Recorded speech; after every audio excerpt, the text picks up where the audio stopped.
Long ago, there was a duck named Leonard. Leonard lived a fairly simple life for a duck, until one day an old wizard friend named Gauss came to Leonard's nest and offered him a magical coin. "I've made something you might be interested in," he told Leonard as he reached into his pocket and pulled out a coin. "This coin doubles itself every day, and those coins will also double themselves the next day. I have no use for such an item, for I know magic, but I thought you might be helped by having such a thing." Leonard could barely contain himself and quacked affirmatively. "Yes, yes, I will take it." As Gauss flipped him the coin, he offered a warning. "I should tell you, a large amount of gold can attract attention you may not want." Leonard shook his head, and as quickly as he came, Gauss left. Leonard was so excited he did not sleep that night. As he watched the coin become 2 coins, he started to imagine what he could do with his new wealth that he would accumulate.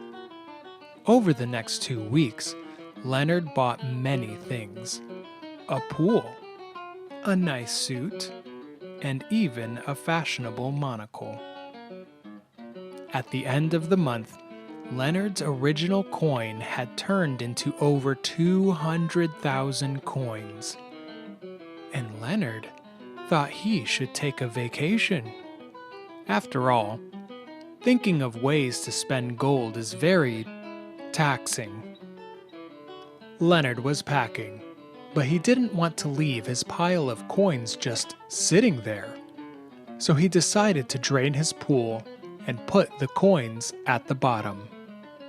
Leonard figured the pool could hide around 10 million coins, and thought that after a month he would have much less than 1 million coins, so he should be safe leaving the coins in the pool. While on his vacation, Leonard dreamed of swimming in a pool full of gold, but when he returned, there was a big surprise.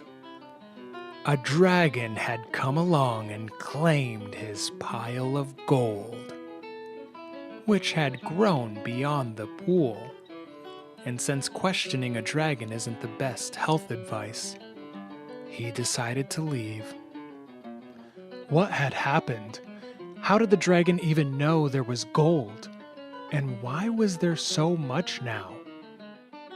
5 days before the pool overflowed with gold coins, the pool had only been 6% full. But then 3 days before the pool had overflowed, it had been 25% full. The gold was doubling every day. This is called exponential growth, and it can get out of hand very quickly. You may have heard this term being used a lot this year. And it may be unusual because we don't experience exponential growth in most of our daily lives. We do, however, experience it when calculating things like interest, and, for example, how new diseases can spread through a population. But unlike the magical gold coin, exponential growth in real life does not typically double each day. A microorganism may double in less than an hour, while a disease in a population could take days to double or even longer if the growth is slowed.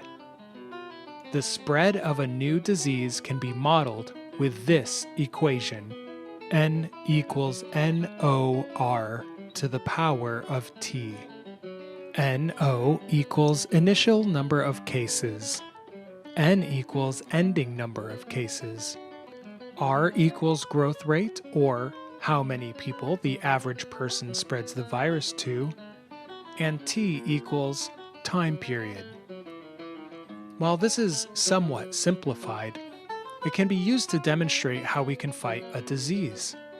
Changes in behavior can drastically change the R value, which means less people are infected with the disease. We won't do the math here, but if one person on average infects 1.2 people, it would take about 29 phases, or 29 time periods, for the initial infection to spread to 1,000 people. If, however, one person were infecting 2.2 people, it would only take 8 phases to spread to 1,000 people. Exponential growth in nature does not go on forever, though, because at a certain point, reality acts as a limit to the growth. But more on that another time.